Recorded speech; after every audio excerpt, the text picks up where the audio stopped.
You know, life is funny. If you don't repeat the actions of your own success, you won't be successful. You gotta know your own formula, your own ingredients, what made you, you.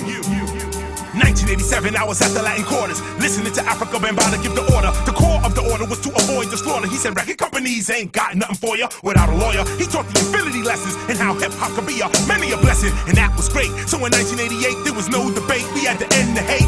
The name of the game was stop the violence and unity, knowledge, and self-reliance. We started talking about Martin and Malcolm. Had these ghetto kids going, huh, what about them? 1989, Professor Griff speaks his mind, but his freedom of speech is declined. 1990 came with the West Coast. East Coast, West Coast, who is the best coast? Looking back now, of course it was bogus. The whole argument was, but we lost focus. We got hopeless, not with the lyrics and music, but with hip-hop and how we used it or abused it. You know how the crew get. You like it, cause you choose it. 1991, we opened our eyes with human education against lies and tried to talk about the state of humanity. But all these other rappers got mad at me. They call me Captain Human. Another message was sent. Self-destruction, don't pay the fucking rent. Remember that? Nobody wanted conscious rap. It was like, where these ballers at? What can they call us at? All was whack. Hip-hop culture was falling flat, and that was that. So in 1992, I found my crew. They said, yo, Chris, what you wanna do? I said, damn, why they wanna get with me? If I bust they ish, I'm contradictory. If I play the bitch role, they take my shoe.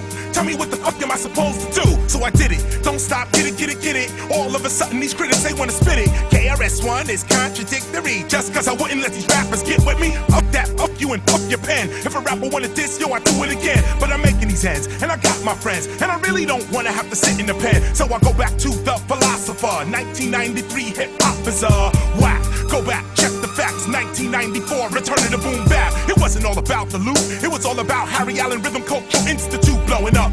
1995, conscious rap is still alive. But nobody wanna play it, nobody wanna say it, nobody okayed it. They all rather hate it. 1996, it really don't stop. We put together something called the Temple of Hip Hop. Not just DJing, breaking, craft, and lyrics, but how hip hop affects the spirit. Step into a world, that's what I did. 97, I was raising my kid or kids, but I had to go, cause New York DJs changed the flows, too clothes and hoes. But that wasn't me, I'll be damned if I danced for the MTV. So in 1998, I began to debate, should I go now or should I really wait? 99, I moved to LA, you see, and took a gig with the WB. Started studying philosophy full time, to have a full heart, full body, full mind. But you know what the problem is or was? DJs don't raise our kids, cause they so caught up in the cash and jewels. How they gonna really see a hip hop school? How they gonna really see a hip hop temple? They don't even wanna play my instrumentals. But big up Dr. Dre, Snoop, Exhibit, especially Exhibit, he was there in a minute. Mike Concepcion, all of them said, yo, you need help? I should call them. When I was in LA, I held the crown. Bloods, Crips, they held me down. I can never forget Mad Lion, Killer Pride with the gat in the lap and the low ride. Oh, I can't forget Icy Ice, Lucky Lou,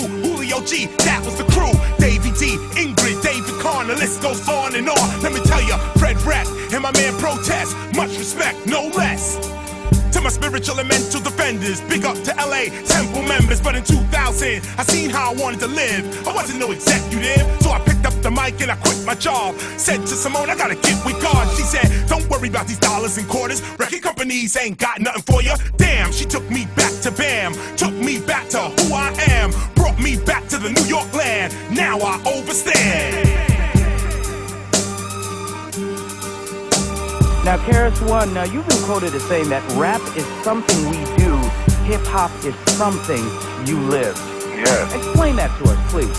Well, today hip-hop, we are advocating that hip-hop is not just the music. It is an attitude. It is an awareness. It is a way to view the world. So rap music is something we do, but hip-hop is something we live. And we look at hip-hop in its 9 elements, which is breaking, MCing, graffiti art, DJing, beatboxing, street fashion, street language, street knowledge, and street entrepreneurialism, trade, and business. And that's where, that's the hip-hop.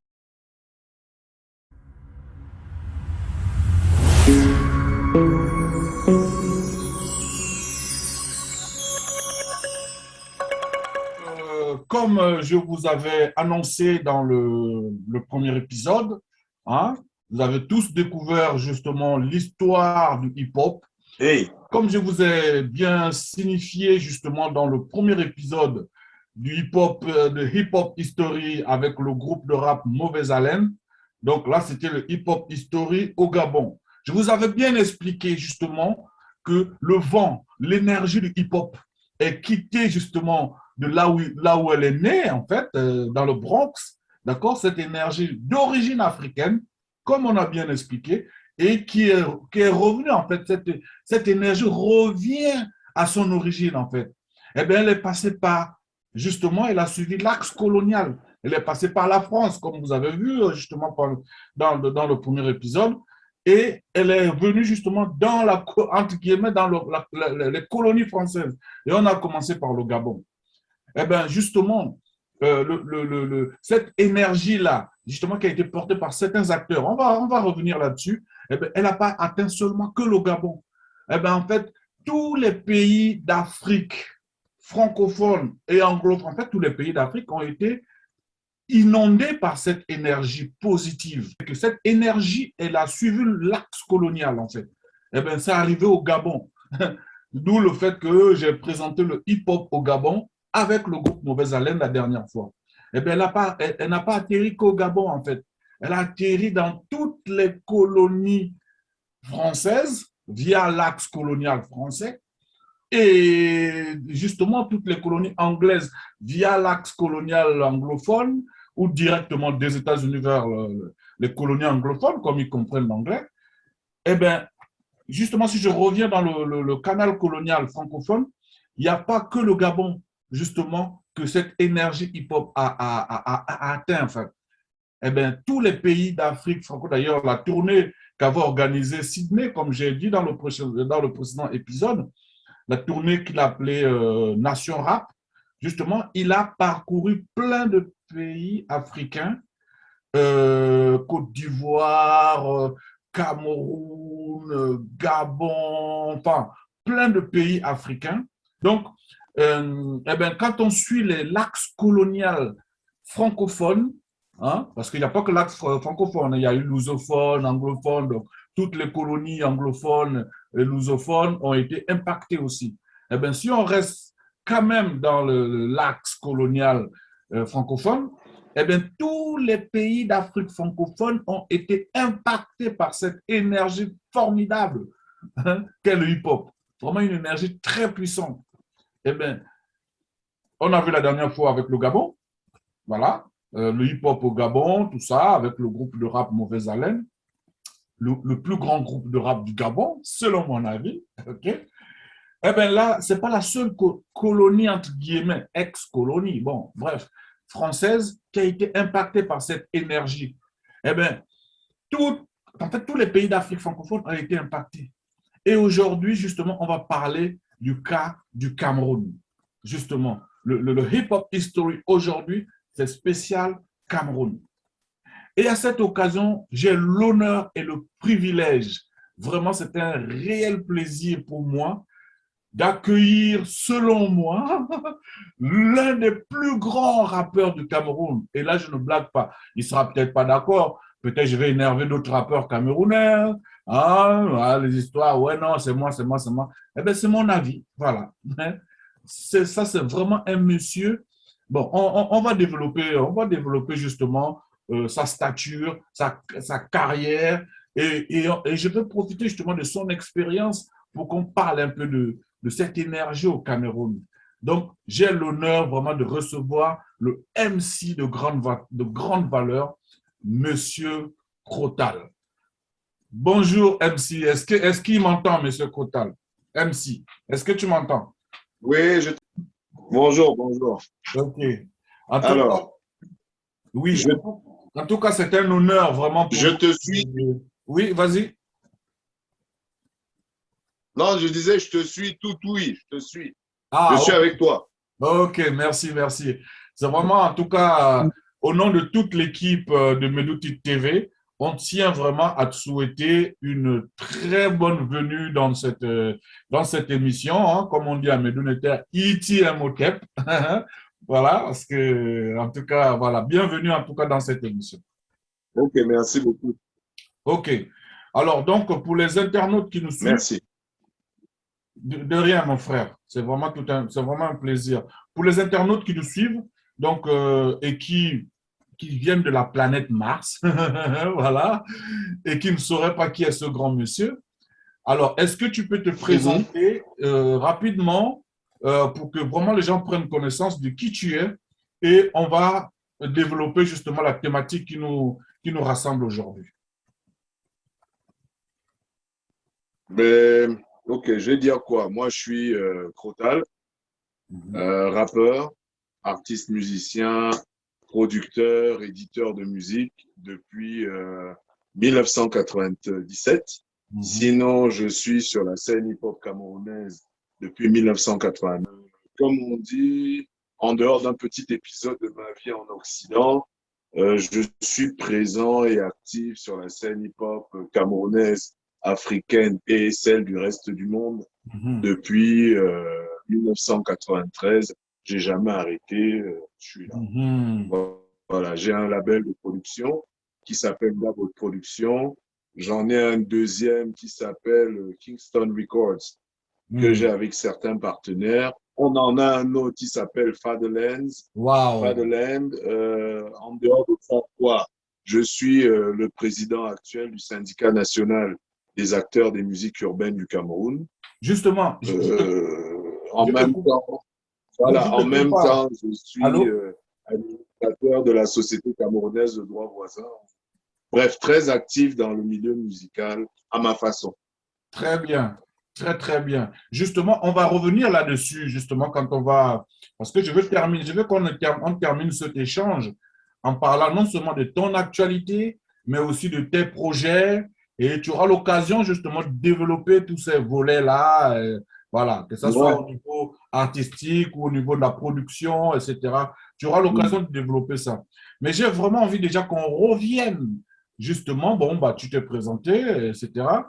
Alors, j'ai envie que tu nous racontes un peu, parce que quand j'ai fait je ne sais pas si tu as eu l'occasion de regarder le hip-hop history en général, que j'ai présenté, en fait, j'ai mis vraiment un focus sur la descente de Sydney en Afrique.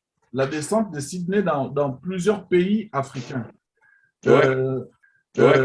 Même si, effectivement, on n'a pas attendu Sydney pour découvrir le hip-hop, il était déjà là. Je veux dire, voilà, il y avait plein de canaux qui font qu'on écoutait déjà du rap américain, il y avait la danse qui était déjà arrivée. Mais la descente de Sydney, en tout cas pour le Gabon, la descente de Sydney a été un événement marquant vraiment dans la naissance du hip-hop, en tout cas au Gabon. Ça, c'est sûr et certain, je suis là pour en témoigner. Et alors, j'aimerais justement te poser la question, est-ce que ça a été la même chose au Cameroun? Comment tu as vécu, entre guillemets? Est-ce que, je sais qu'il est arrivé là-bas, ça je le sais. Justement, est-ce que tu peux nous raconter cette histoire? Je pense que c'est une histoire que beaucoup de gens ont besoin de connaître. Et surtout aussi même des jeunes Camerounais qui sont dans le hip-hop, peut-être qui n'ont pas vraiment conscience de cette période-là. Est-ce que tu peux nous raconter, détailler comment ça s'est passé, comment tu l'as vécu? Prends ton temps, ça nous intéresse grandement. Vas-y, mon frère. Alors, ça nous emmène très très loin tout ça. Je vais dire tout simplement qu'il faut être honnête, l'Afrique, tout comme le reste du monde entier, à la même période subit la mise en lumière du hip-hop dans son ensemble. C'est-à-dire qu'au Cameroun, en 1983-84, en avant-première dans les salles de cinéma qui n'existent plus d'ailleurs, nous avions des primes sur un vidéogramme comme Beat Street. On a tous regardé Street Dance. D'accord? Et à partir de ce moment, il y a eu l'éclosion d'une flopée de groupes de danse hip-hop. Donc, nous tous, nous sommes les enfants de la danse. C'est-à-dire, je suis tout petit. On est dans un groupe de danse qui s'appelle Center City Breakers. Parce que nous sommes les petits frères de ce qu'on appelait Yaoundé. Tu peux répéter le nom? Center City Breakers. Center City Breakers. Comme le New York City Breakers. Parce que nous sommes les petits. Voilà, nous sommes les petits de ceux qui s'appelaient Yaoundé City Breakers. OK. À côté de ça, voilà, tu avais des groupes comme Turbo 44, tu avais Mirage 444, tu avais tellement de monde. Bref, comment expliquer ça? L'engouement pour le hip-hop est tel que, je veux dire, on est à l'école primaire, quand on fait les rencontres entre écoles primaires, il y a des battles de danse. Du coup, les promoteurs d'événements, voyant tout ça, j'oublie juste le nom de celui qui ramène Sydney au Cameroun en 1984, Cinéma Le Capitole. OK. Il fait venir Sydney et son DJ que personne ne connaît à l'époque, qui s'appelle DJ David Guetta.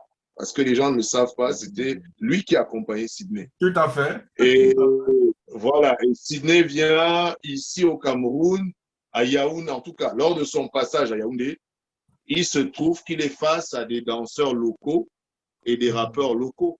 Et juste, je te coupe pas, garde ton fil. Allô, Voilà. Krotal, garde ton fil, ne perds pas ton fil.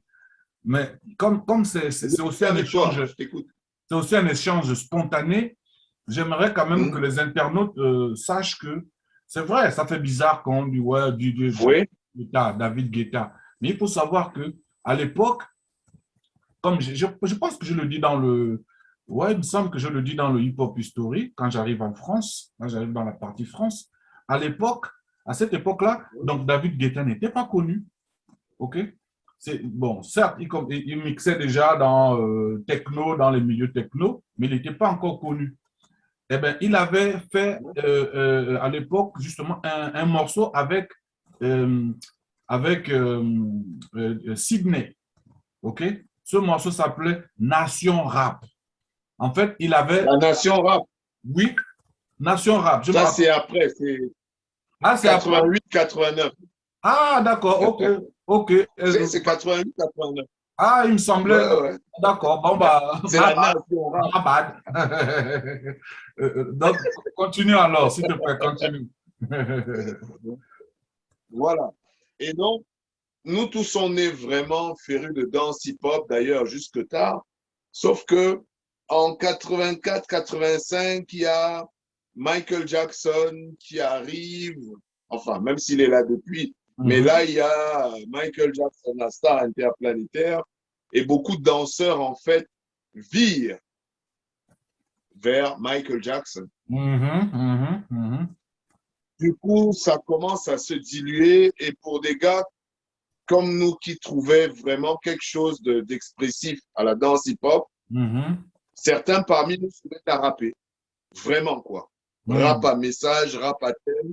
Je vais toujours citer des gars comme MC Mine, le prophète Joby, qui sont ceux qui, moi, par exemple, moi, n'ai pas appris à écrire mes premières strophes, mes premières barres, comme on dit. Des aînés comme Pierre Merlin et Louis Kodje, qui étaient déjà là, justement, qui affrontaient Sydney en 84, qui, eux, ont continué dans le rap. Après, des plus jeunes, c'est-à-dire lors de moi, tu avais un groupe comme Démoniaque, Démoniaque Possi, tu avais, comment dire, aujourd'hui, elle est une chanteuse très word, qui est Cory Dengemo, qui était dans le groupe Macaz. Personne ne sait quel était le lead rap du groupe Parker's Family. Il y a plein de monde, il y a vraiment un engouement. Et là, je suis en train de parler de la période 86, 7, 8, 9. C'est vraiment, là, on se met à rapper. Nous, vraiment, on est des rappeurs en herbe. Hein. Donc, le passage de Sydney, c'est 84. 85, Michael Jackson, beaucoup d'entre nous ne se retrouvent pas là-dedans et on se met à rapper. Et depuis qu'on a commencé là, on n'a jamais arrêté en fait. Voilà, aussi simple que ça. Et justement, c'était à l'époque où il y avait des groupes comme État d'urgence, OAN, Big Voilà. Busy. Donc, Est-ce que tu peux en parler un peu de cette époque? voilà. Juste avant que tu ne Oui, viennes en bien France, sûr. est-ce que tu Oui, peux bien raconter un peu sûr. cette histoire, s'il te plaît? Oui, bien sûr. C'est-à-dire là, quand je te cite, là, tu as cité les groupes qu'on emmène, qu'on dit chez les jeunes. C'est-à-dire, non, il y a des aînés qui rappent, d'accord?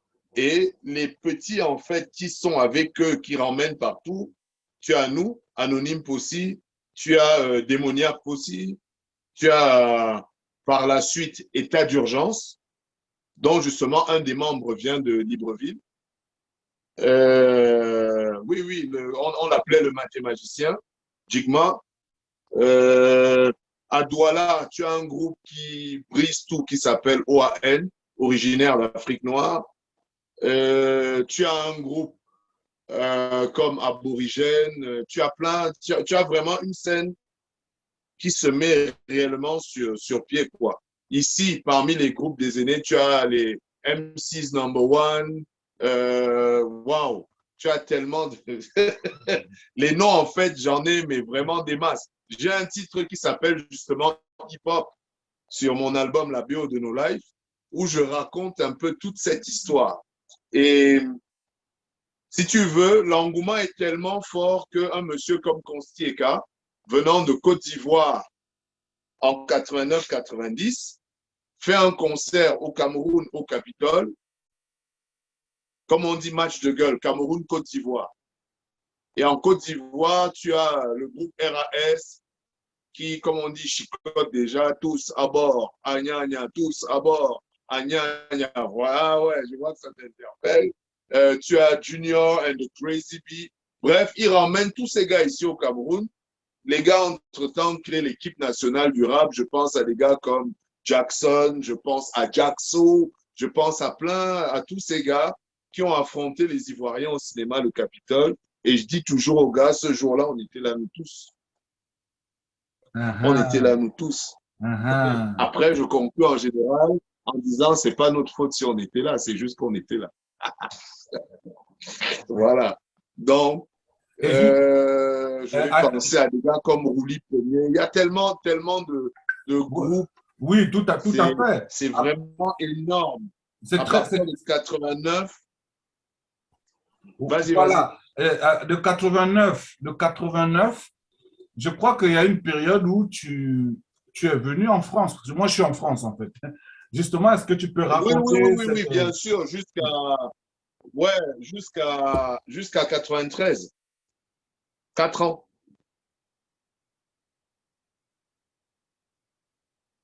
Voilà.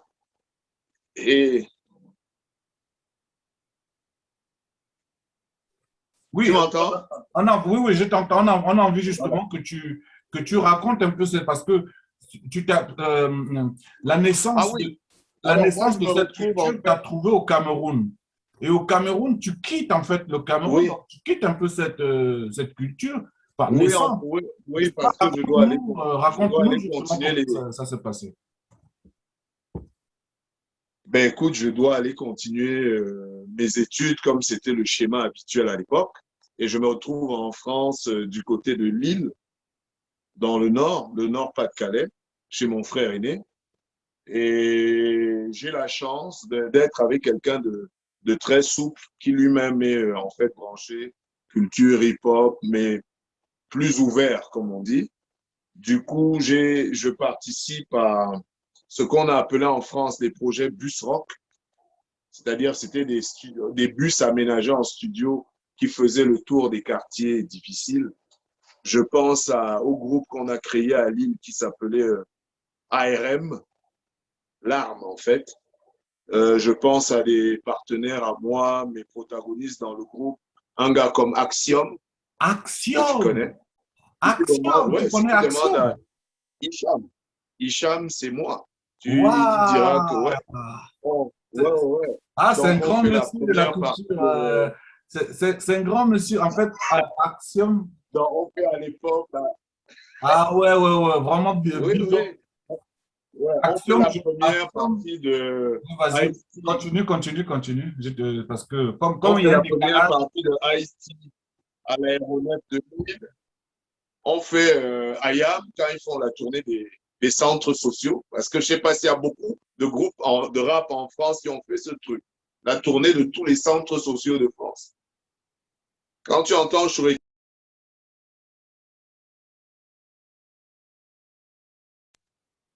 ça vient de cette tournée, en fait. Ouais, ça vient de cette tournée.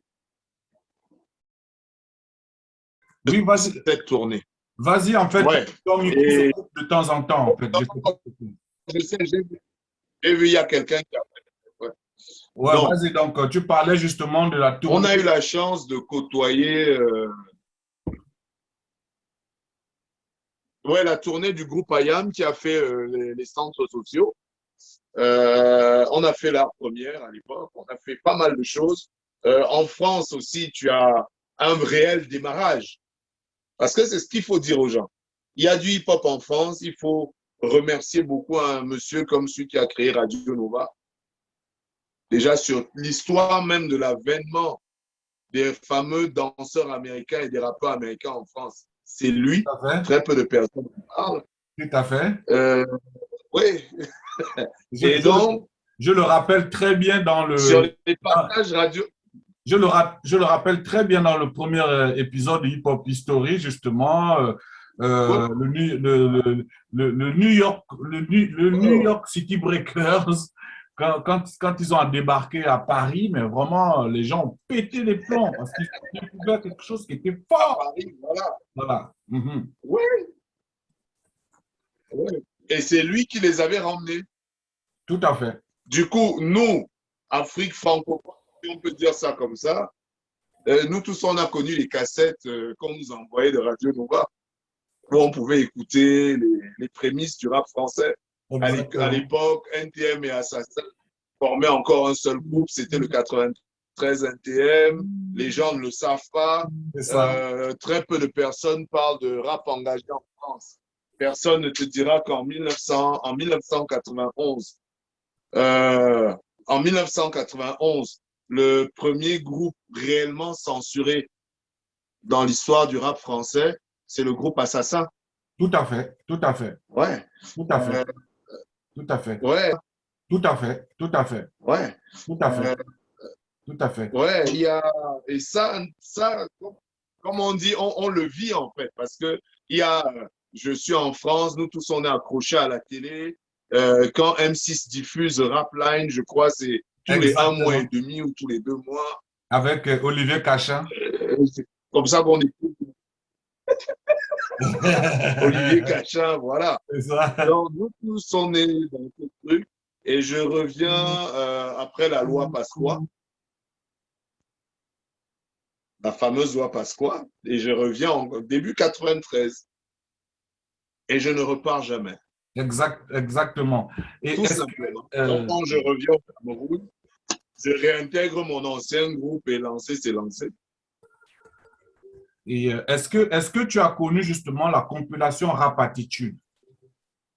Je pense que la compilation Rap Attitude a commencé beaucoup à écrire en français. Si, comment? Si je commence à citer, ça va mettre long, tu vois. C'est vraiment long, mais l'impact, il est là. Je me rappelle de groupes comme Little MC qui réalisent sa première, les Little MC, la maquette est réalisée dans le salon de notre père, Manu Dibango. Les gens ne le savent pas. À l'époque, il avait un 8 pistes dans son salon. Wow. Et il... Sérieux? Voilà. Et il est avec eux sur le titre « Ressens le son ». Waouh. OK. Il n'y a pas de hasard, mon cher. Tu sais qu'il n'y a pas de hasard. Le truc, c'est qu'il n'y a pas de hasard. Ouais. Waouh. Alors là, tu m'apprends quelque chose. Bon, on assiste à une période où tout le monde dit que l'histoire... D'accord. Oui, non. Il y a... Parce que je ne vais pas commencer à te parler des groupes qui nous marquaient parce qu'on était dans des zones difficiles en France, comme Mystère Amer, l'avènement des affrontements sur Paris, des gangs qu'on appelait Zoulou à l'époque. Je te parle, nous tous, on a des parents qui étaient requins vicieux, Black Dragons, des gars de la secte Mandi, la secte Abdoulaye, ça, on a connu ça. Tout à fait, tout à fait, tout à fait. Là, puisque beaucoup de leaders de ces groupes sont devenus plus tard des producteurs. Je vais désigner personne, mais c'est aussi ça qui fait les bases du rap français. Après, on va pas donner les noms parce que... Oui, on va pas donner les noms, on va pas donner les noms. Mais tu sais, Costa, en fait, cette tradition, comme je le démontre dans le premier épisode, cette tradition où les premiers acteurs du hip-hop sont entourés par les gangs, ok? Ça vient des États-Unis et c'est grâce à Afrika Bambaataa qui était dans le Black Spade, dans le gang de Black Spade. Donc, ils ont convaincu tous les autres de protéger, justement, de ne plus aller dépouiller les gens qui allaient faire les soirées hip-hop, mais d'aller protéger cette culture, en fait. Eh bien, c'est ça qui se retrouvait dans pratiquement toutes les villes où le hip-hop a été, justement. Après, bon, les gens comprenaient très bien ce qu'ils devaient faire, je ne sais pas, mais en tout cas, ça a attiré les gangs, quoi. Voilà. Donc, comme je dis toujours aux gars, voilà, après, le quartier ne te demande pas ta permission. Je veux dire, si tu es Gabonais, tu te retrouves à la cité Belfort à Lille, on ne te demande pas si tu es impliqué dans quoi que ce soit. Si les gars d'une cité voisine arrivent, bon, ils décident d'allumer la cité, tu vas te faire allumer. On ne te demande pas trop ta permission. Et ça, ce sont les aléas de la vie. Justement, est-ce que tu peux justement raconter cette histoire du hip-hop au Cameroun en mentionnant un peu, on va dire, les sons de rap. Je pense qu'il y a eu une période où j'ai entendu parler justement des fameux sons de rap qui ont permis… Ah oui. Justement. Est-ce que tu peux raconter un peu ça, s'il te plaît? Oui, bien sûr. Je veux dire, le truc est simple. 93, on a un monsieur comme Jean-Marie Aranda qui avait créé les Têtes Brûlées. Je sais que ça n'a rien à voir, mais qui est en fait un féru de culture hip-hop qui s'associe à… comment je peux oublier son nom? Le fondateur du Festi Bikoutsi. Ça va paraître bizarre aux gens. Monsieur Bina René Aïna.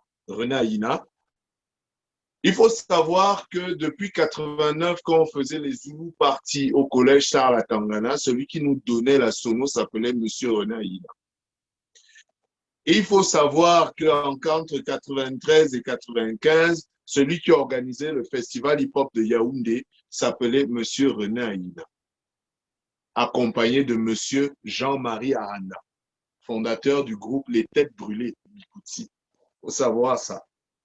Et que beaucoup de groupes forts de la ville de Yaoundé, par exemple, se sont illustrés à partir de ces mini-festivals-là. Derrière, il y avait vraiment un engouement et une envie d'accompagner. Mais par contre, j'avoue que quand je regarde les cachets que nous faisions dans la danse rap 88-90, et ce qu'on s'est mis à gagner entre 93, c'était le jour et la nuit, mais nous étions du mouvement hip-hop. C'est un mouvement. On le fait. On ne passait ni en radio, ni en télé. Exactement. Et puis, il faut quand même rappeler qu'à cette époque, c'était cassette. Enfin, je veux dire, les gens n'avaient pas accès à des studios. Ce n'était pas aussi professionnel que maintenant. Voilà, et tu avais la chance de vraiment trouver un endroit où t'enregistrer. C'était la galère. Et justement, est-ce que tu peux raconter cette expérience-là? Justement, je pense que ce qui a changé, justement, ce qui a changé les choses au Cameroun, c'est la naissance du studio African Logic. Est-ce que tu peux justement raconter cette histoire? Non, je vais. En fait, on n'a pas… Même quand on va dans les studios qu'il y a au Cameroun, déjà, il faut comprendre, la plupart d'entre nous rappaient sur des passes B. C'est-à-dire des musiques instrumentales de rap hyper connues d'ailleurs. Et nous, ici, on fait partie d'un groupuscule qui commence à dire, ouais, bon, il faudrait qu'on commence à faire nos propres musiques.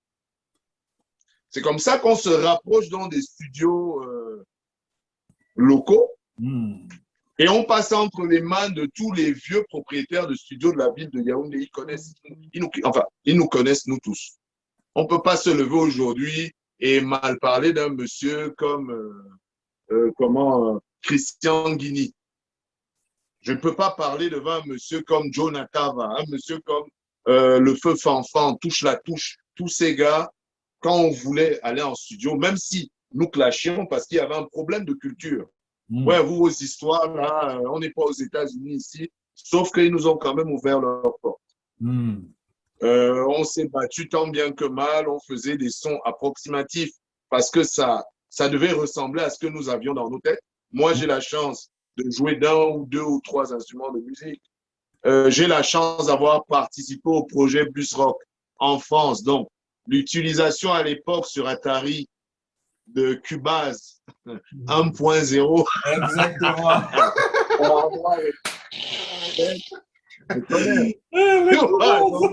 Avec le 8 pistes cassette.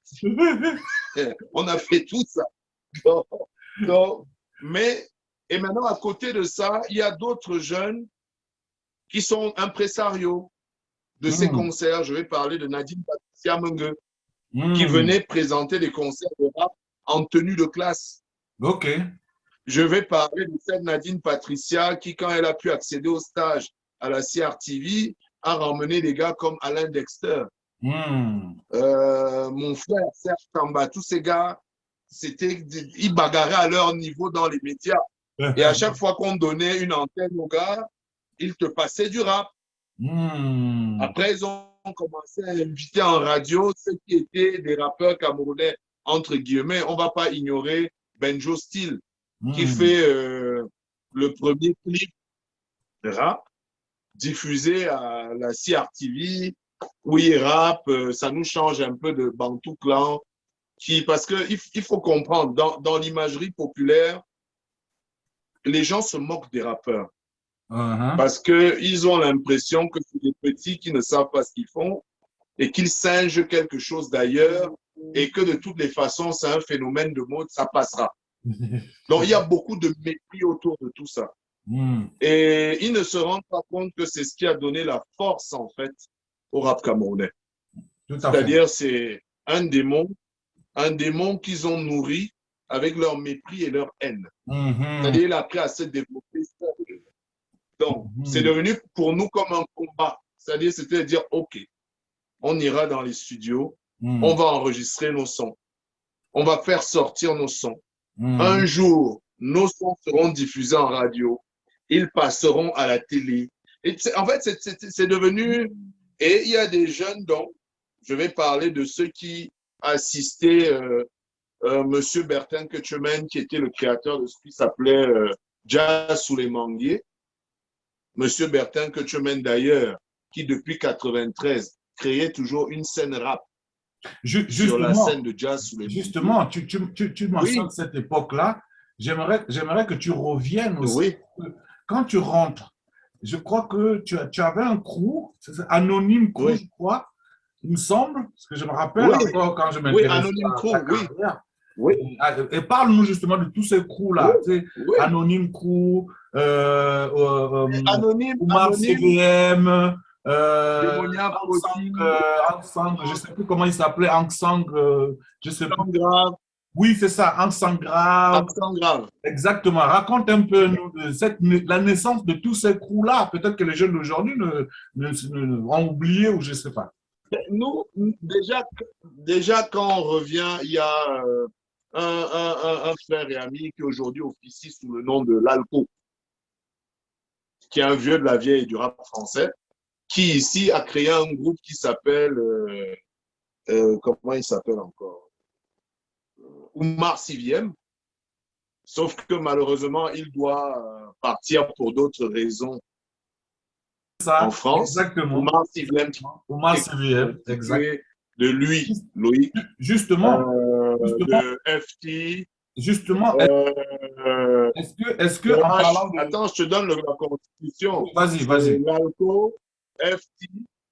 Lalco, FT, H, H Production, H for Life, Ok. qui aujourd'hui est le producteur manager de nous. Voilà les 3 rappeurs Ah. de Oumar Siviem. Ah. Après, il recrute un gars qui s'appelle Tom Sefa, qui deviendra plus tard Racine. Sauf que FT se retire, H se retrouve en train de faire autre chose, Ouais. Blanco part en France, et le Ok. groupe reste sous la houlette de Tom Sefa.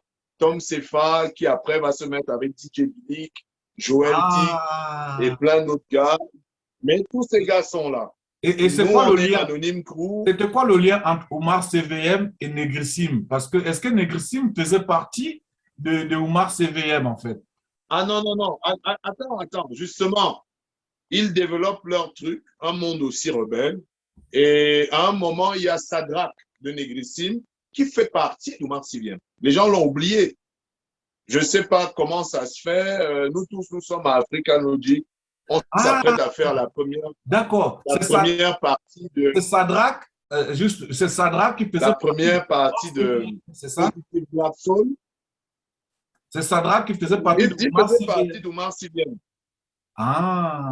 Et pendant au moins 2 ans ou 3 ans, c'était du groupe Oumar Siviem. Et il s'est vu éjecté du groupe, je crois, en 97, le jour même où on devait faire la première partie de Positive Black Soul, qui faisait sa tournée mondiale. Okay. C'est le J, comme on dit, à 20 minutes du concert, le groupe l'a mis dehors. Allez savoir pourquoi, je ne sais rien. Donc, 93, il y a Anonyme, il y a des gars comme Rouli Premier qui malheureusement est déjà décédé. Tu as État d'urgence, tu as Onde de choc, tu as tellement de groupes, Irene State, ils sont nombreux. Tu as Bazor qui par la suite va devenir Sultan Ho Chi Minh. Tu as, c'est beaucoup. Je ne peux pas tous les citer. Ce serait vraiment prétentieux. Tu as des groupes comme dès 94, BAZ Clan, Boula Zéro, qui deviendra Malé Kung Fu. Mais ça prend une ampleur terrible. Et donc, la plupart de ces crews se retrouvent comme ils peuvent, mais ça devient sérieux dès 95. Tu as l'Institut Goethe qui emmène le hip-hop mobile de Berlin, qui enregistre une compilation à l'Institut Goethe. Et à partir de ce moment, tu as les gars qui travaillaient pour Jazz sous les manguiers, à l'instar de M. Ansembon, Junior Kada, M. Alex Siewe, qui vont mettre sur pied ce qu'on a appelé les John Players Sunday Rap. Nous, c'est-à-dire moi et un aîné à moi, nous avons rédigé ce qui allait devenir les John Players Sunday Rap. JP Sunday Rap. John Players pour la marque de cigarettes Gold Leaf. Okay. Ça veut dire que c'était financé quelque part par la BAT. Voilà. Et tout ça se passait à l'espace African Logic. Wow. C'est comme ça que dorénavant, chaque dimanche, il allait avoir un spectacle de rap à African Logic à Bastos. Okay. Ça permettait que les groupes de Yaoundé se rencontraient. Et là, on a commencé à vraiment voir les groupes de partout. La personne qui fournissait la sonorisation lors des John Players Sunday Rap, c'est M. Pascal Morabito. Okay. Et qui laissait comme un G son fils, qui s'appelle Shy FX, qui est un super beatmaker. C'est pour ça que je t'ai dit tout à l'heure, il n'y a pas de hasard. Il n'y a pas de hasard. Si tes gars font la go, il n'y a pas de hasard. Aujourd'hui, ça, tu ne peux pas effacer ça. Non, c'est clair. C'est important, qu'on profite de ta présence. Oui. Pour nous raconter cette histoire. Parce que les gens ont besoin de connaître. Le problème que j'ai constaté dans les différents pays, c'est que le hip-hop, l'histoire du hip-hop n'est pas racontée. Et du coup, les jeunes d'aujourd'hui, ils grandissent. En fait, ils ne savent pas d'où ça vient, et ils croient même que c'est eux qui l'ont créé. Et du coup, ça appauvrit un peu le hip-hop. Donc, il n'y a pas le respect, justement, des aînés. Ça part dans tous les sens. Ça part dans tous les sens. Vraiment, il y a plus. Justement, essaie de nous raconter juste la naissance de Studio Mapan Records. Ça, quand j'ai entendu, quand j'ai appris ce truc-là, Justement, tu as vu que là, wow. voilà, je suis à... Tu as vu que là, je me suis arrêté en 95. Mm-hmm. Donc, 96, il y a Hip Hop Mobile de Berlin. Et puis, début 97, j'ai un aîné à moi, mon cousin, mon grand cousin, en la personne de monsieur Louis-Marie Tsungi, qui est titulaire de l'équipe, dans l'équipe de basket senior de France, qui, suite à une blessure, commence à penser sérieusement à son retour au pays. Et puis, il y a d'autres raisons familiales aussi. Il me dit, écoute, ça fait 3 ans, je vais avec vos maquettes, je rencontre les majors, j'essaie de faire ce que je peux en France là-bas. La même chose me revient toujours. Il y a un énorme potentiel, les gars sont réellement doués, mais au niveau des sons, c'est la catastrophe. Au niveau du mastering, ça va pas, ça va pas. Alors il me dit, écoute, moi je t'ai vu composer, travailler. Qu'est-ce que tu penses si je ramène un studio d'enregistrement uniquement orienté musique urbaine et autres, électronique, mais on ajoute à côté de ça un magasin où je vends des CD, des fringues hip-hop de marque véritable, des trucs comme ça. Je lui dis, grand frère, moi je suis pas attends. Il me dit, la seule condition, c'est que ce sera toi qui vas gérer les infrastructures techniques parce que moi, les studios, j'y connais rien. Il dit ça pourquoi? Parce qu'à la base, sa passion, c'est le DJing. Et à l'époque, il fait les stages DMC aux côtés de DJ Abdel, Cut Killer, tous ces gars, il les connaît. Et voilà comment cet aîné prend de ses économies de basket pour acheter du matériel, pour mettre dans le business de la culture hip-hop. Wow. C'est comme ça qu'en 1997, on se retrouve avec quasiment la même configuration que le groupe IAM. Un studio où on tourne sur Windows 95, et à l'époque, c'était grand. Hein. On avait un disque dur qui avait 4 gigas un disque dur SCSI qui avait 4 gigas et on avait une barrette de 256, mon gars. C'était énorme. 256 mégas, un ordinateur comme ça. C'était avant-gardiste. C'était avant-gardiste. Le même sampleur qu'IAM. Voilà. Un sampleur ESI 4000, EMU. On avait des enceintes Tannoy, les mêmes que le groupe Mobb Deep utilisait à New York. Comme micro, on avait un Rode NT2. On tournait sur la carte son, c'était une Turtle Beach. Vraiment. Mais les gens ne savent pas que c'est avec ce matériel qu'on a brisé ce que moi j'ai appelé plus tard le mur du son. Ah oui. C'est-à-dire que moi, en tant que compositeur, j'ai pu donc me libérer, c'est-à-dire vraiment commencer à partir à fond dans mes délires. Et justement, il y a beaucoup de, justement, j'ai mentionné, j'ai voulu que tu parles de, allô? Oui, j'ai voulu que tu parles de ce studio-là. Je suis avec toi. Studio Mapan Records. Parce qu'il y a beaucoup de gens qui ont cartonné, comme le groupe Négrissime. Il y a beaucoup en fait, ça a créé, ça a révélé beaucoup de gens, en fait, justement. Est-ce que tu peux nous détailler Oui, beaucoup. Au moins à cette période, entre 97 et 2000, j'ai fait les musiques d'au moins 80% de tout le mouvement. Peut-être les gens ne le savent pas. Je le dis, je l'assume. Hein. Après, ce n'est pas de la polémique.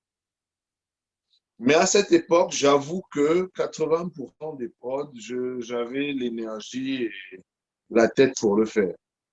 Et entre-temps, on fait la première partie de Positive Black Soul en 97. Wow! Ce qui fait que nous nous retrouvons au Sénégal pour le Dakar Rap Festival en fin 97. On fait déjà des festivals. Et derrière tout ça, tu as un groupe, le collectif Négrissime, qui se met sur pied. J'ai oublié de citer entre 93 et 95 le POSI YDE, qui était le rassemblement de Anonyme. Onde de choc et état d'urgence. Ah, Onde de choc, c'est eux qu'on appelle la source. Ils vont devenir un groupe qui s'appellera la source, qui lui fera partie du collectif Négrissime. Parce que le Négrissime, c'est un collectif. Boudor, tonton Boudor, son groupe s'appelle Aborigène. ah, ok. Avec DJ Man. Ok. Donc, Négrissime, c'est le rassemblement de Sadrak, ancien diabolique MC, parce que c'est ça son nom à la base. Sadrak, tonton Boudor, John Kwalo, le chanteur, la source. Voilà ok. ce qui crée le Négrissime. Maintenant, nous, d'un autre côté, on crée un collectif qui s'appelle le Magma Fusion, Magma Fusion, qui est le rassemblement de Anonyme, Triple O's, Triple O qui veut dire Out of Order, le Pressure Pack, par Suleiman qui vient du Canada, qui est très proche de Econ à l'époque, qui s'appelle encore Ticon. Ok. Pressure Pack, Malekoum Fou et État d'urgence. Wow. Donc sur scène, le Magma Fusion, nous sommes 11. Après, c'était la période du Wu-Tang et autres, ça ne surprenait pas beaucoup les gens. Donc, 97, le studio Mapan vient vraiment pulvériser tout parce que on enregistre dans l'album de Négrissime. En même temps, je fais les prods pour un projet qui s'appelle Camer Connexion, où puisqu'il y a tout le mouvement hip-hop chez moi, on signe tous les gars pour un projet de compile. Et en 98, j'enregistre pour Camer Connexion 30 groupes en 3 jours. Un truc de fou. Oui, finalement, on consigne ça sur des DAT. Les sons sont faits. Écoutez, quand on est toujours dans cette démarche, à l'époque, on ne veut pas s'assumer comme label. On fait écouter. Et les autres de l'autre côté en train de nous dire, waouh, vous dites que ça c'est fait où on dit au Cameroun. Ils nous disent oui. Là, mais là, au moins, le langage change. Il n'est plus question de mix et de machin. Ça devient, ils ne sont pas prêts ici. Ça, c'était par exemple pour le R&B. Je parlerai de filles comme Élise et Daniel. Daniel qui deviendra Amaya Makeda. Daniel. Moi, quand les gens sont épatés de l'avoir à ce niveau aujourd'hui, je dis, mais attendez, quand on l'a découvert en 97, c'était pas du hasard. Et 20 ans plus tard, avaler la salive, ça va aller. C'est un géant qui ne fait que grandir.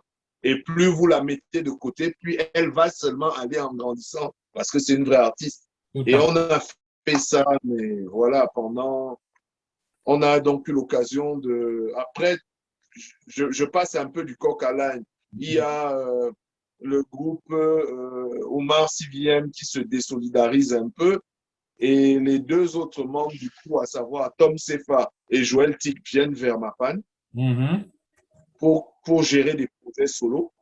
Joël Tic et moi, on crée un label qu'on va appeler Herbivolt, où moi je fais les musiques, lui il écrit les paroles des chansons.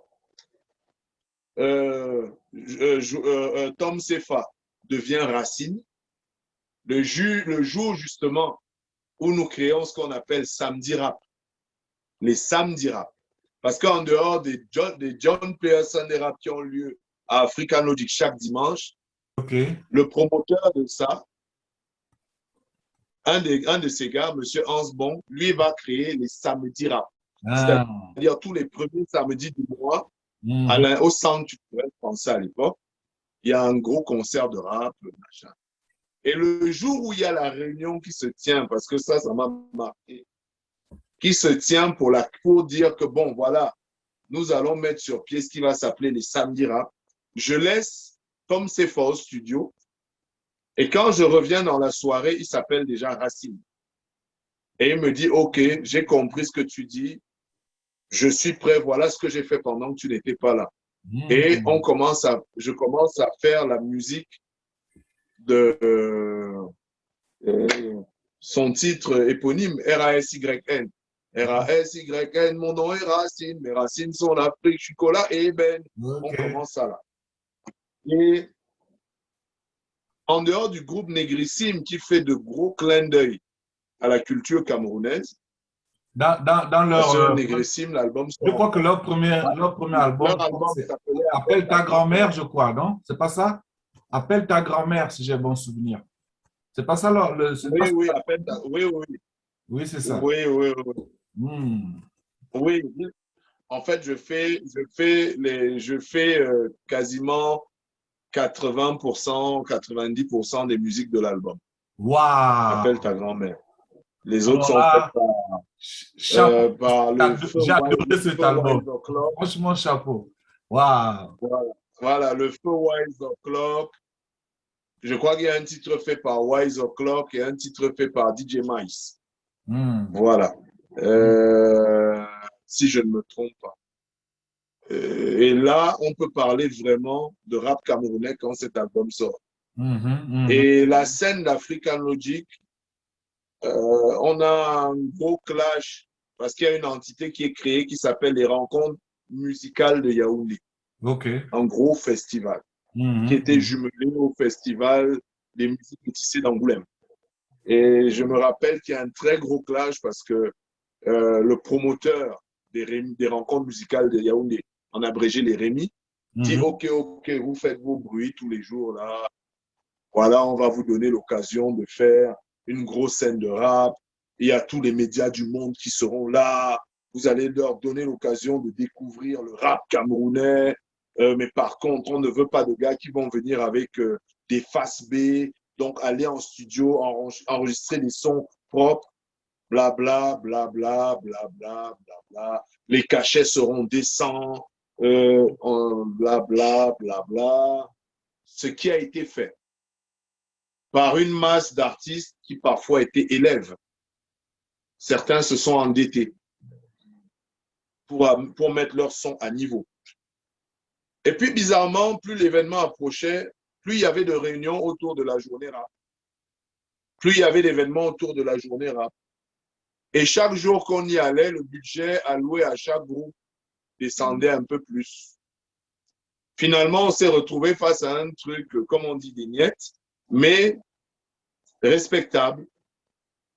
Ben, le jour où on devait faire donc la journée rap pendant les rencontres musicales de Yaoundé, on se retrouve à l'espace African Logic face à la presse du monde entier et le promoteur nous explique qu'il n'a pas d'argent à nous donner, mais qu'il a plutôt prévu les tickets repas. Là, nous lui avons dit, écoute, il y a un truc simple. Ce à quoi tu t'attaques, c'est un mouvement. Et juste pour te montrer jusqu'à quel point on le contrôle, ben, tu n'auras plus jamais de rap pendant vos événements. Là, il n'y en aura plus. C'est bon. Wow. Et qu'est-ce qu'il fait? Il essaye de monter sur scène, d'essayer de nous salir. On monte sur scène, on l'éjecte de la scène. On s'adresse directement à la presse internationale en leur disant, voilà, aujourd'hui, il n'y aura pas de rap en fait. Il n'y aura pas d'hip-hop. Il n'y aura rien. Simplement parce que, comme vous pouvez le savoir, nous sommes des artistes bookés pour un événement qu'on veut professionnel. Voilà, voilà, voilà, voilà, voilà. Et voilà un individu qui nous dit qu'il nous a gardé des tickets repas.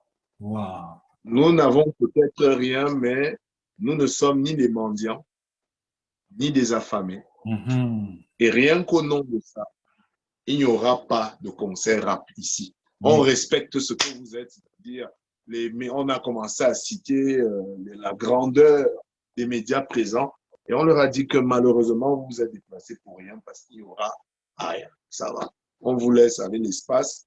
Peut-être c'est le promoteur lui-même qui va rappeler là-bas. Et je dis, tous ceux qui étaient là sont sortis de l'espace, ils sont rentrés chez eux. Je dis les artistes. Et je te parle de ça parce que ça va donner lieu. Bon, les rencontres musicales auront lieu, hein, mais il n'y aura pas de rap. Sauf que entre deux festivals, il faut bien que le bureau vive. Alors, ils viennent nous voir 4 mois plus tard, en septembre, en disant, bon, vous nous avez tenu tête là-bas. Vous voulez faire comme si vous avez un public. D'abord, vos musiques sont diffusées où, on vous connaît où. OK, on vous donne la chance de nous montrer ce que vous valez. On crée ce qu'on appelle la nuit du rap.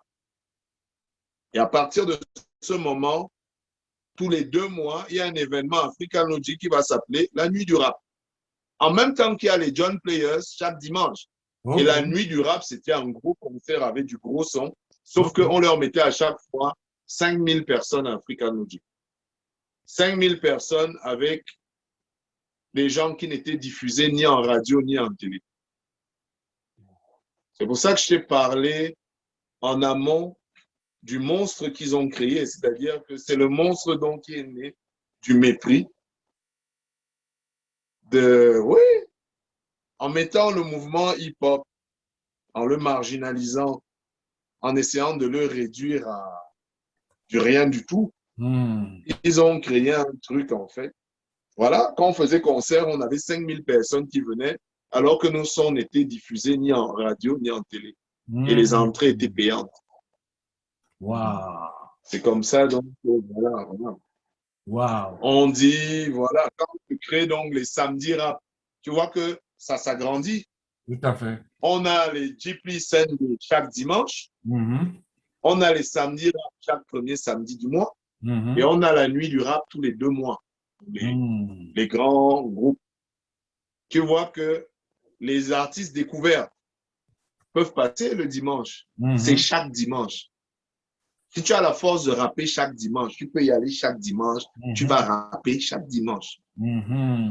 Et toi-même, comme tu fais partie du mouvement, quand tu assistes à ce qui se passe au Centre culturel français le premier samedi du mois, toi-même, tu te rends compte que le niveau est monté d'un cran. Maintenant, quand on fait la nuit du rap, ce que tu entends, parce que là-bas, ça commençait à 16h, ça finissait à 4h du matin, non-stop. Ok. C'est comme une secte. Et là, quand tu voyais un groupe comme Négrissime te balancer les yoyettes dérange, des titres comme ça, et le public scandait ça en chœur, bon, là, tu te dis quand même que celui qui fait comme s'il ignore ça est en train de passer à côté de quelque chose d'énorme. Donc, après l'album de Négrissime, j'ai travaillé sur celui de Racine, parce qu'entre-temps, on était toujours dans notre démarche de la coloration du rap camerounais. Parce qu'il y avait un problème. Au Cameroun, les langues nationales sont le français et l'anglais, parce que nous avons près de 300 ethnies différentes. Dans les langages, près de 300 langages différents. C'est pour ça qu'on a adopté le français et l'anglais. Ok. Du coup, si tu me mets sur une prod française, tu auras l'impression d'écouter du rap français. Une prod américaine, tu auras l'impression, si je rappe en anglais, d'écouter un Américain en train de kicker. Alors, qu'est-ce qu'il nous reste? Il nous reste nos 300 façons différentes de composer la musique. Tu vois, ça fait 300 puissance 300. Des combinaisons selon les régions du Cameroun. Tu vois là où je pars. Tout à fait. C'est compliqué. Musicalement, nos cerveaux sont très compliqués. Tout à fait. Donc, je dis, OK, sur l'album de Racine, on commence à expérimenter des choses. On commence à expérimenter des choses et on se dit, OK, on va un peu faire, on va le faire à l'américaine. Il y a eu l'âge d'or de la musique camerounaise. On va prendre un titre de Toto Guillaume, que tout le monde connaît, et on va faire un rap dessus. Et c'est comme ça que Racine prend Dolo, Dolo, Banana, et va dire, la qui s'embat. Sauf que lui fait Allô, allô, mon frère, Yaoundé, les cellulaires se dégainent comme au Far West. Po, po. Allô, allô. Alors, quand on commence à faire tourner ça en radio, c'est le raz de marée. C'est-à-dire même les grands-mères, les grands-pères se sentent concernés par ça. Et là, je me dis, ok. Je crois que le blueprint, on hésitait, mais on hésitait pour rien. En réalité, il y a de la matière, c'est ça le Cameroun, on peut y aller. C'est ça. Et l'album de Racine fait un super carton. Derrière, il y a des petits que j'encadre depuis 1997 qui s'appellent Accent Grave. Okay. On se met aussi à travailler sur leur projet d'album qui est plus, on va dire, rap hardcore, mais panafricaniste, camerounais dans l'essence. Et eux, ils viennent avec que tout le monde a vu, où je suis en featuring avec eux sur On se rapproche de la réalité. On se rapproche du vrai même si ces titres-là. Et puis tu avais des titres comme fais quoi, rien ni personne ne pourra changer ça, fais quoi. Tu vois, où on commence à ramener vraiment des gimmicks camerounais, de l'argot, des trucs. Parce que je disais aux gars, quand un Français ira, tu comprends tout ce qu'il dit. Tu maîtrises même jusqu'à son argot. Pourquoi est-ce que quand toi, tu as envie de kicker en argot camerounais, tu as toujours un clown à côté qui te dit, oui, mais qui va comprendre ça? Ouais. Et il n'y a pas de raison que je comprenne tout ce que Booba dit. Et Booba ne fait pas l'effort de comprendre ce que je dis. Si ça l'intéresse, il va poser des questions, on va lui dire.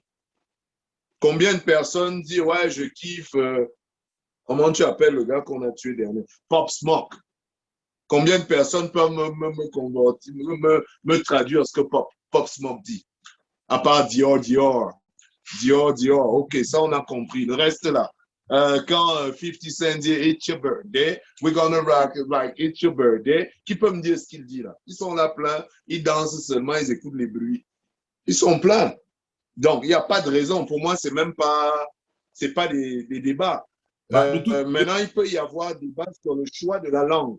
Oui, mais de toute façon. Si je suis dans un pays où il y a 300 ethnies différentes, moi, par exemple, je suis Béti.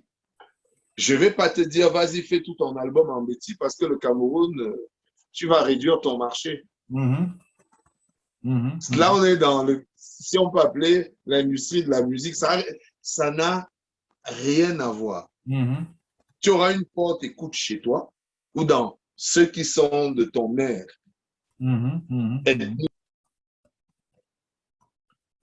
Ton micro est coupé, le micro. Voilà, c'est bon. Ouais, certains vont kiffer la vibe, mais pas plus.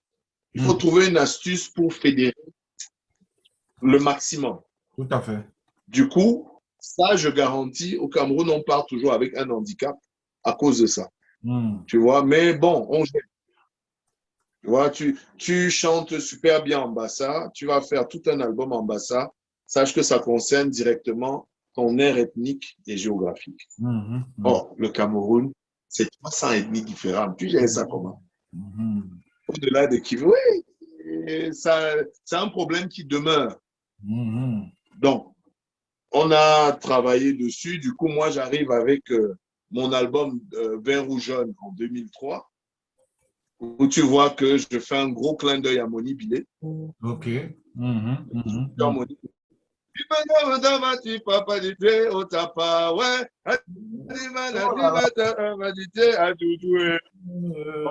Bon, quand on fait ça, moi je vais, tu nous vends comment et bien sûr, tout Camerounais qui vit, et tous ceux qui ont connu l'âge d'or de la musique africaine, du coup, ça a un impact sur toute l'Afrique centrale. Tout à fait. Les gars disent que, ouais, c'est comme si je connais ce truc. Et on t'embarque dans un truc. Pourtant, le titre en lui-même musicalement est vide. Il y a un beat, une batterie, il y a une basse, il y a une guitare qui joue guitare mi-solo, comme on dit. Il y avait des claviers que j'ai enlevés, il n'y a que du rap et du chant. Point. Roots. Top départ jusqu'à la fin. Ça va, ça a pris tout le monde. Et après, donc, sur le projet Vin Rouge Jaune, je suis allé vraiment loin dans mes délires sur les recherches. Ce mélange de rythme traditionnel, du hip-hop, bref, je suis allé en immersion totale par rapport à ce souci que j'avais. Et derrière, le label Mapal n'a pas cessé.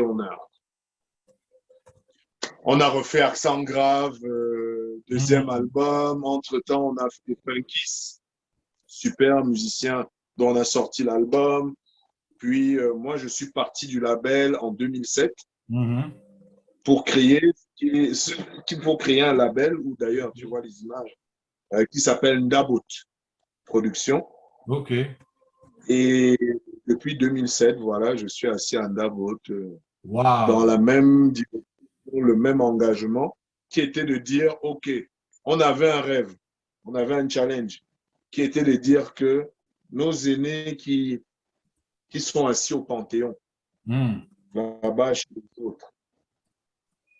Ils travaillent dans les plus grands studios du monde entier. Ils ont accès à du matériel de pointe, d'élite, de qualité. Mais ils ont le courage, quand ils reçoivent nos maquettes, de les appeler le son CFA.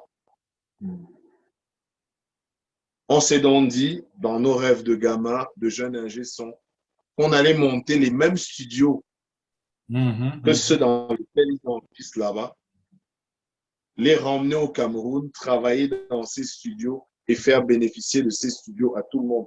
Du coup, moi, de ma carrière, j'ai toujours investi quasiment les 3/4 de mon cachet dans du matériel pour en faire profiter le plus grand nombre. Pour qu'aujourd'hui, quand nous soyons en train de parler avec mes frères de l'espace, là, comme je les appelle, que nous puissions parler de musique et non de matériel.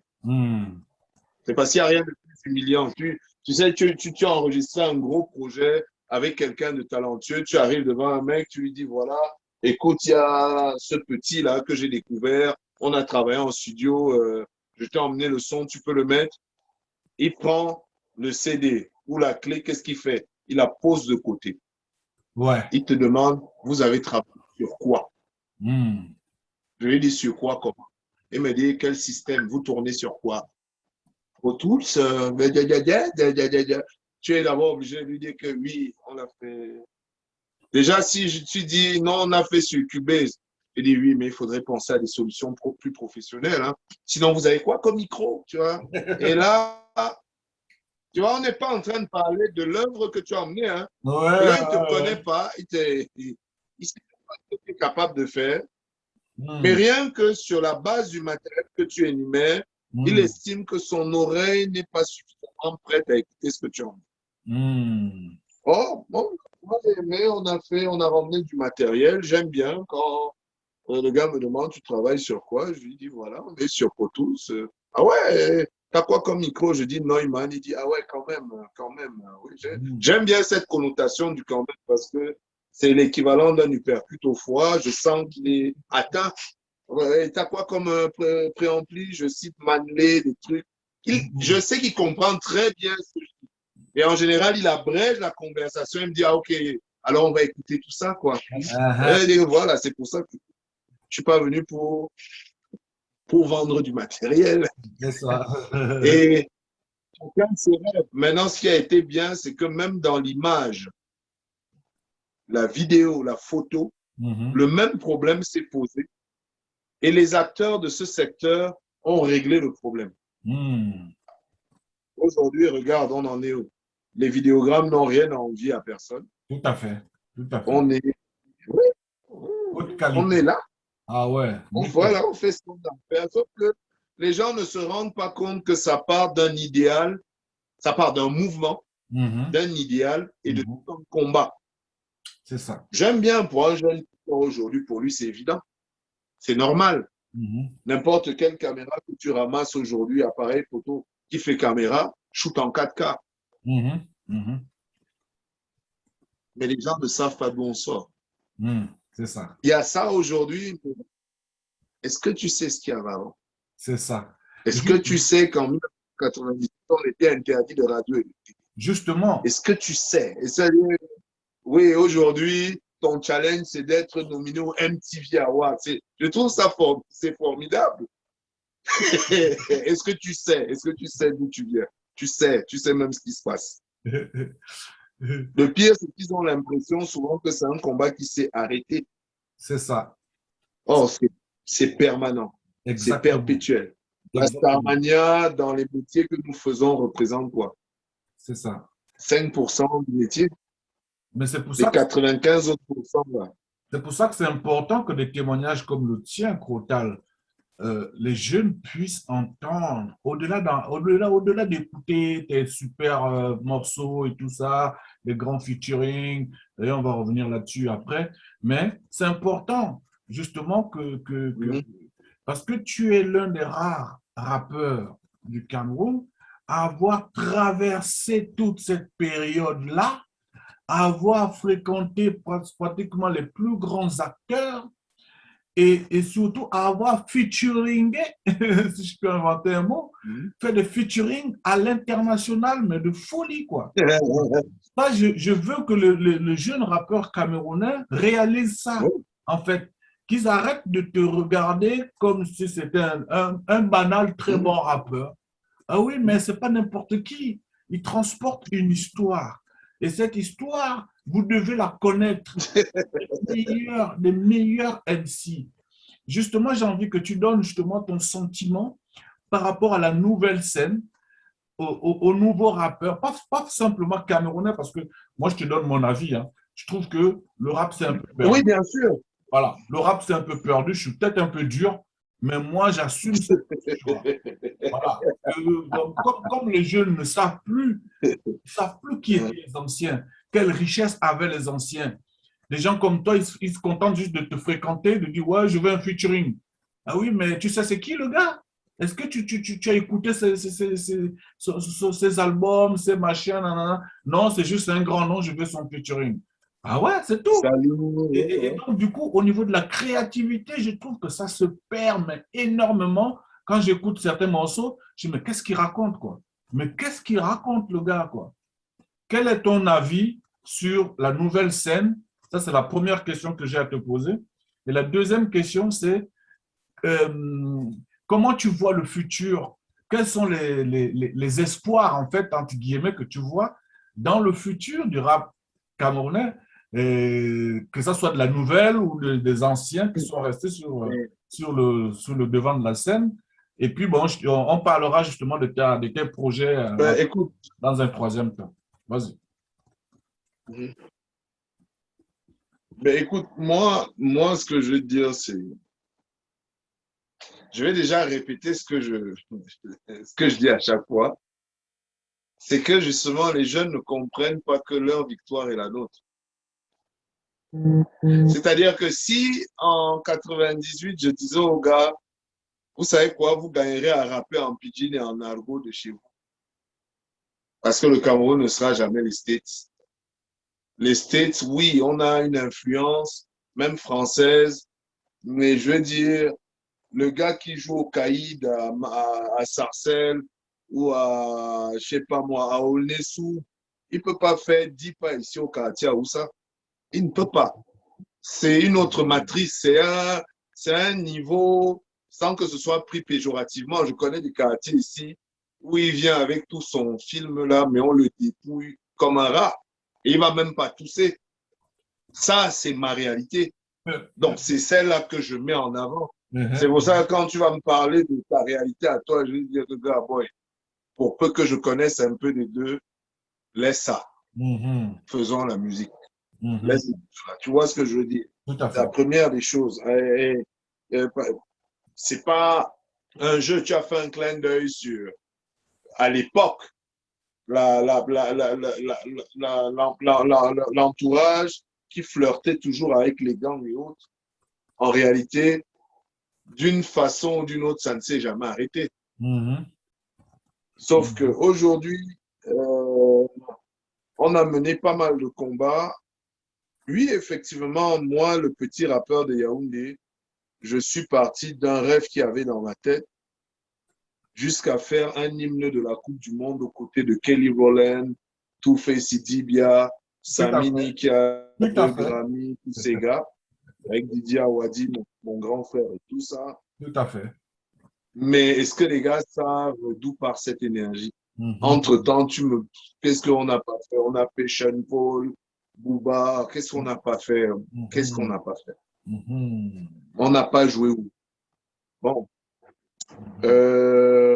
Des années plus tard, tu as la chance d'arriver. Je dédicace toujours à un de nos petits qui s'appelle Stanley Eno, qui arrive à une époque où, j'avoue, on est à bout de souffle. Le gars vient avec le titre qui va avec, le gimmick qui va avec, l'habillement qui va avec, la musique qui va avec, l'image qui va avec son titre à impair. Et ça vient rebooster pour la nouvelle génération de pas mal. Après, je ne peux pas dire ça en ignorant des gars comme Kilamel, qui sont des gars qui sont juste après nous. C'est des vrais MC purs, c'est des tueurs. Et des gars comme ça, il y en a plein. Je ne peux pas les citer tous, tu vois. La génération qui arrive après, ils font leur truc, mais ils ne se rendent pas compte que c'est pas parce que tu dis à grandi dans c'était avant que tu effaces notre parcours et notre histoire. C'est dans ta tête que ça se passe. Parce que tu ne te rends pas compte que quand aujourd'hui, tu dis en grand c'était avant et tu démarres ton son actuel en utilisant des gimmicks uniquement camerounais sur les thématiques. En fait, tu es en train de... Tu fais ce qu'on avait dit il y a... Exactement. 20 ans. Tu es en train de faire.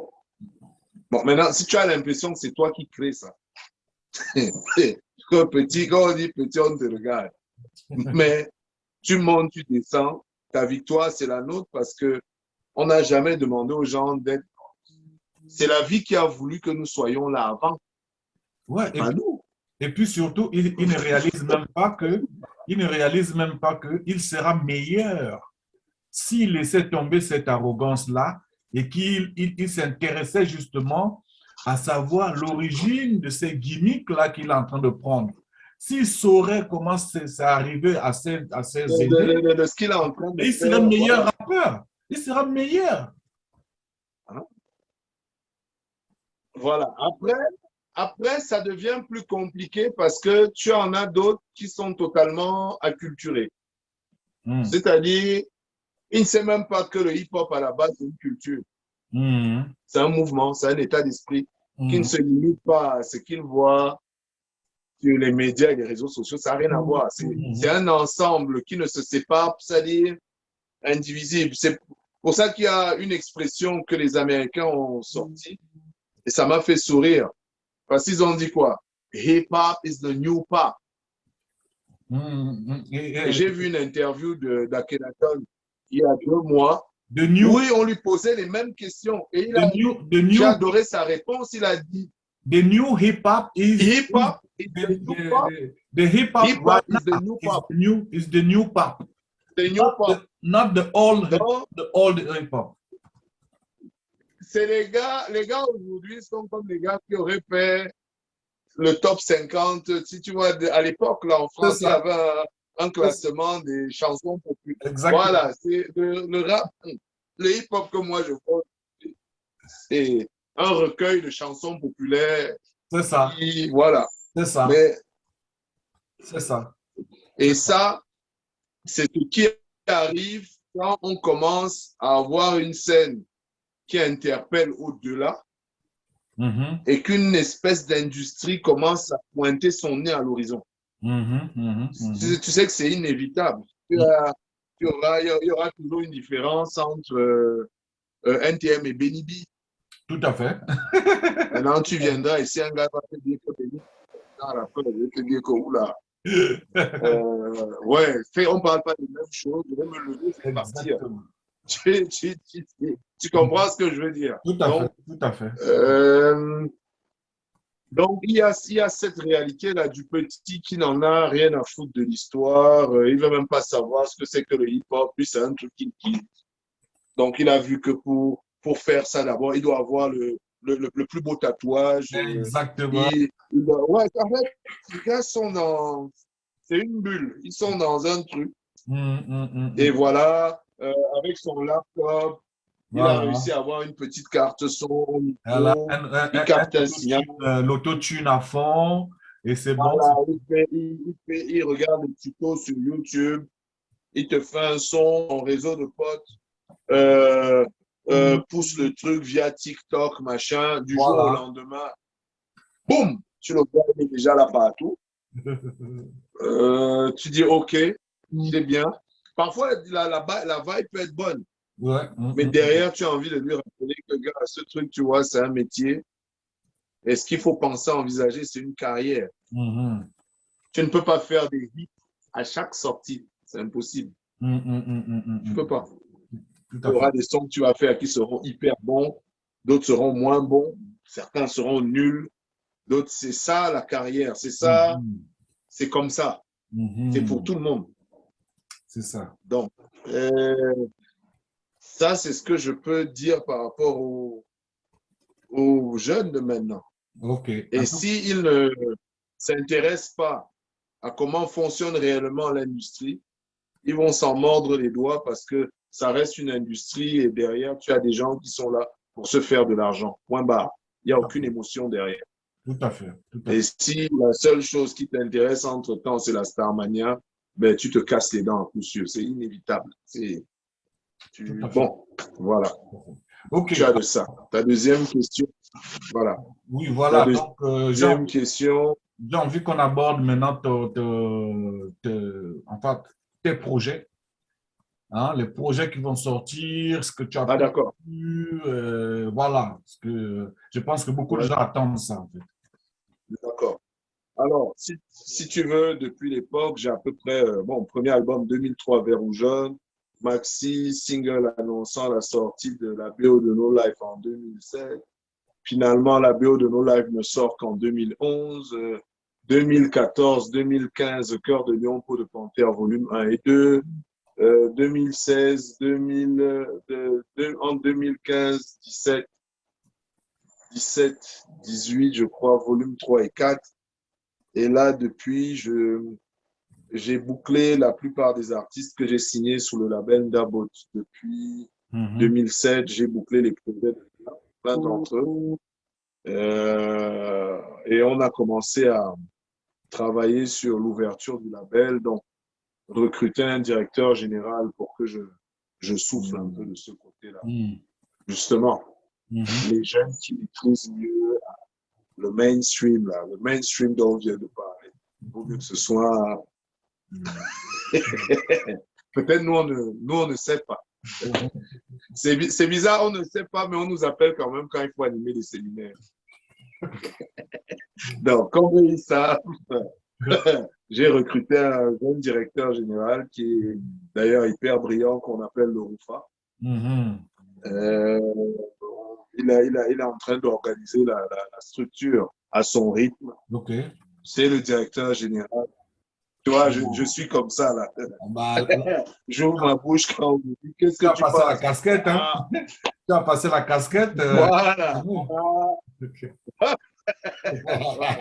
Donc, moi, je suis sur un projet qui s'appelle Le Retour du Prince. Et les prémices, au niveau des colorations, c'est des titres comme Alpha, Omega, Cliché, pour montrer aux gars, en fait, vers quoi je partais. Donc, il y a un titre qui va sortir d'ici 3 semaines qui s'appelle Tout ça, c'est le riz. OK. À côté de moi, tu as des projets comme ceux de Pat Le C'est Reflet, ça Avant. tout ça, c'est le.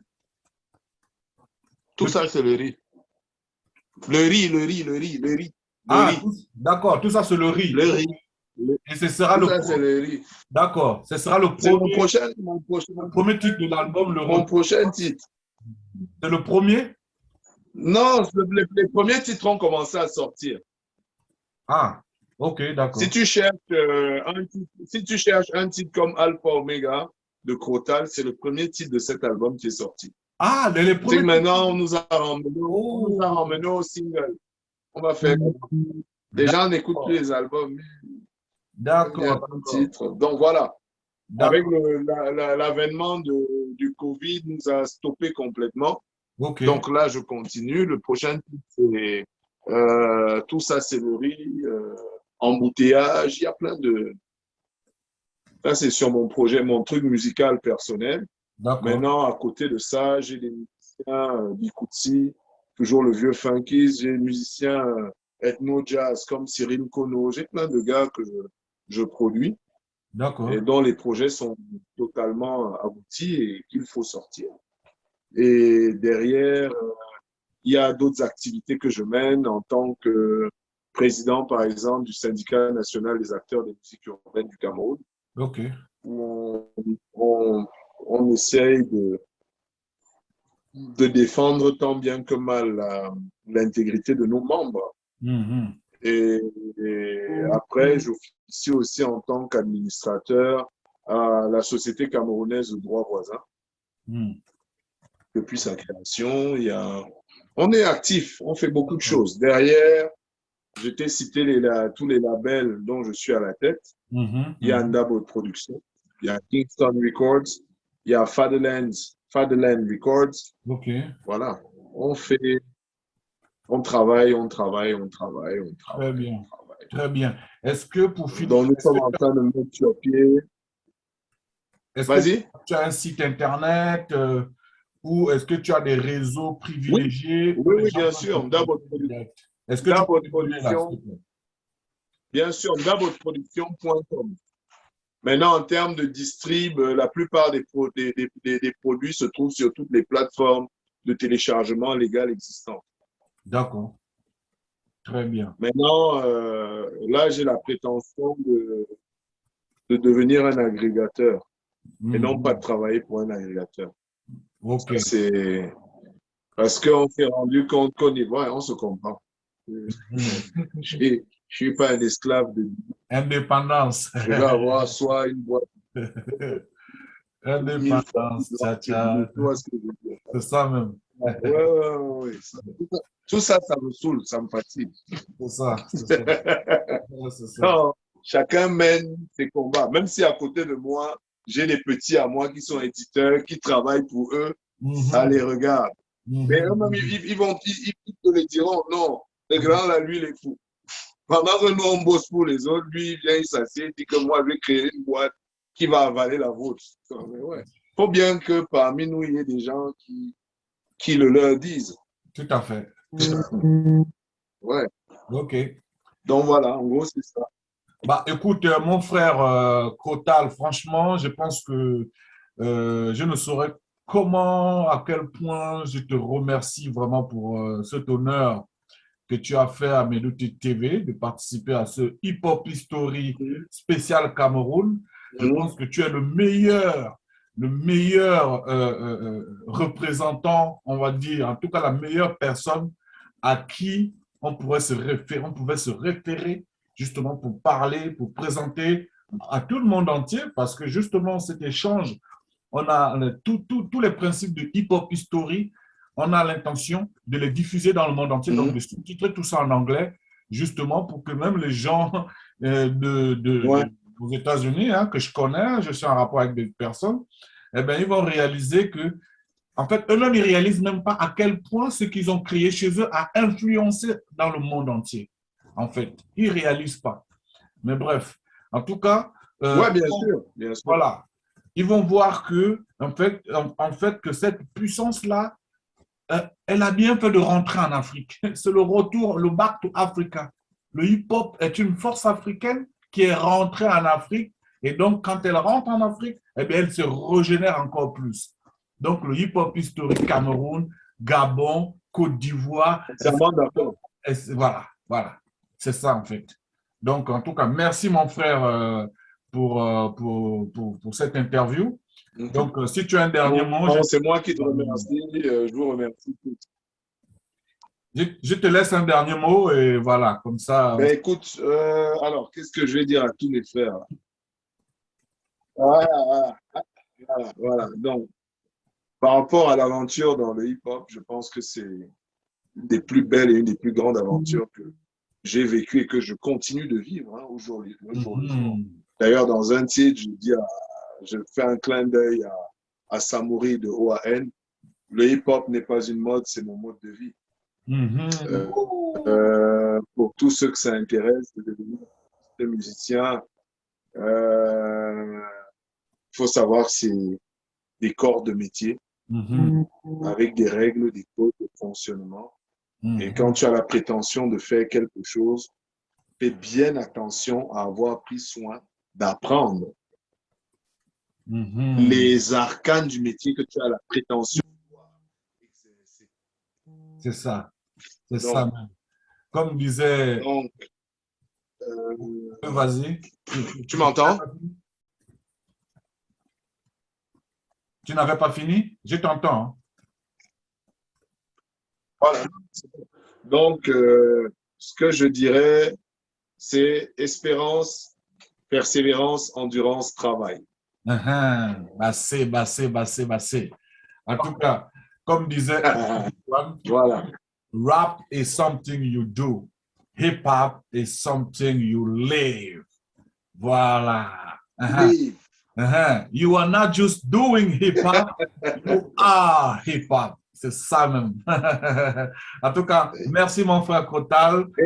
On est ensemble. Wow. On va se recontacter encore pour faire autre chose. Ah, OK. Yes. Allez, ciao la famille. Il n'y a pas de problème, c'est quand tu veux. OK, allez. OK, frère. On est ensemble. Yes, ciao. Cool.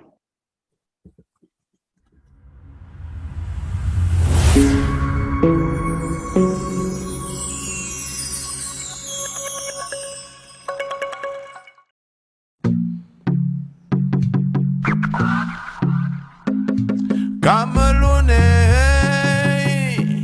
woman o karfwama vomana zamko.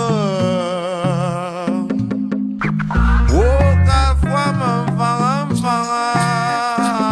Arrête-toi là, je descends là, Fandena, Omnisport, tu m'amènes où? Taxi Brousse en panne, viens faire un tour dans les mapanes, la sauce de chez nous, accompagnée de son couscous clan, accent grave crotal, caméra connexe pour une déconnette, la rime plein le pouce-pouce en caisse d'exocète, 00237 Bantou, on veut la tête du taureau de 7 pour mettre à la place celle de Koulou la sage, net, le manque est net, trop de bushman, pète la planète, de toutes ces merdes pour faire place nette, c'est vert ou jaune pour la planète, et Satan bushman qu'on peste quand ça pète ici, sans avoir besoin de cagoule, de Wadi à Kaboul, d'Irak à la Gaule, nous voix résonne et le flow coule comme le Funti, pour que tu entendes, pour que tu comprennes tes fils ici qui se plaignent. Je crois en paix, travail, patrie, même si chaque jour j'envoie des vertes, des rouges et des jaunes, vert ou jaune c'est bien toi que je suis pétri. Je crois en paix, travail, patrie, même si chaque jour j'envoie des vertes, des rouges et des jaunes, vert ou jaune c'est bien toi que je suis pétri. Pas la peine que je débarque et me présente comme l'exemple, c'est pas de ma faute si les misères tout son vie tournent en boucle autour de nous tel un centre. La vie n'est pas simple, rester humble devant ce qu'on contemple n'est pas simple. Vert ou jaune t'es plus qu'un centre de l'Occident et ses temples que son mépris sans cesse dépeint et contemple. États-Unis d'Afrique, vert ou jaune, et tous trempent, des fils étouffent, une batoute de cette étoupe, brûle les états pour être au top. Pour survivre sous tes trappes, la vie est trop chère, trop même. Et vu ma vie et ses scènes, combien de cartons rouges assassinent encore et encore nos motivations. Demande à Racine, Ibrahim, ce que la vie nous enseigne. Demande à Hassan ou au Sassen, du pareil au même. De rage on voit rouge, de voir le bois marqué au rouge. Attendre que ça bouge, pas le temps, la vie est high. Je crois en paix, travail, patrie, même si chaque jour j'envoie des vertes, des rouges et des jaunes. Vert ou jaune, c'est bien toi que je suis pétri. Je crois en paix, travail, patrie, même si chaque jour j'envoie des vertes, des rouges et des jaunes. Vert ou jaune, c'est bien toi que je suis pétri. J'ai vu trop de choses, su trop de choses, appris trop de choses, tellement tôt et tellement vite que tout ne m'a laissé qu'une vision de la vie morose. Loin de ces clichés à l'eau de rose, c'est vrai, j'aurais tellement voulu que ce soit ça pour pouvoir apporter une éclaircie dans le fond de mes proses, le fond de ces choses qui font qu'à chaque fois j'ose.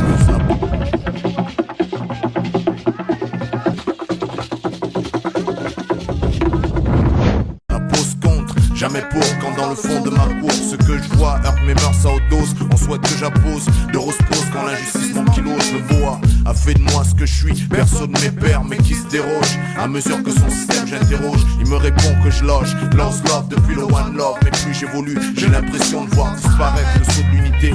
Aujourd'hui c'est dans le mal qu'on innove, qu'on se forge une identité. Je crois en paix, travail, patrie, même si chaque jour j'envoie des vertes, des rouges et des jaunes. Vert ou jaune c'est bien toi que je suis pétri. Je crois en paix, travail, patrie, même si chaque jour j'envoie des vertes, des rouges et des jaunes. Vert ou jaune c'est bien toi que je suis pétri. Je crois en paix, travail, patrie, même si chaque jour j'envoie des vertes, des rouges et des jaunes. Vert ou jaune c'est bien toi que je suis pétri. Je crois en paix, travail, patrie, même si chaque jour j'envoie des vertes, des rouges et des jaunes. Vert ou jaune c'est bien toi que je suis pétri.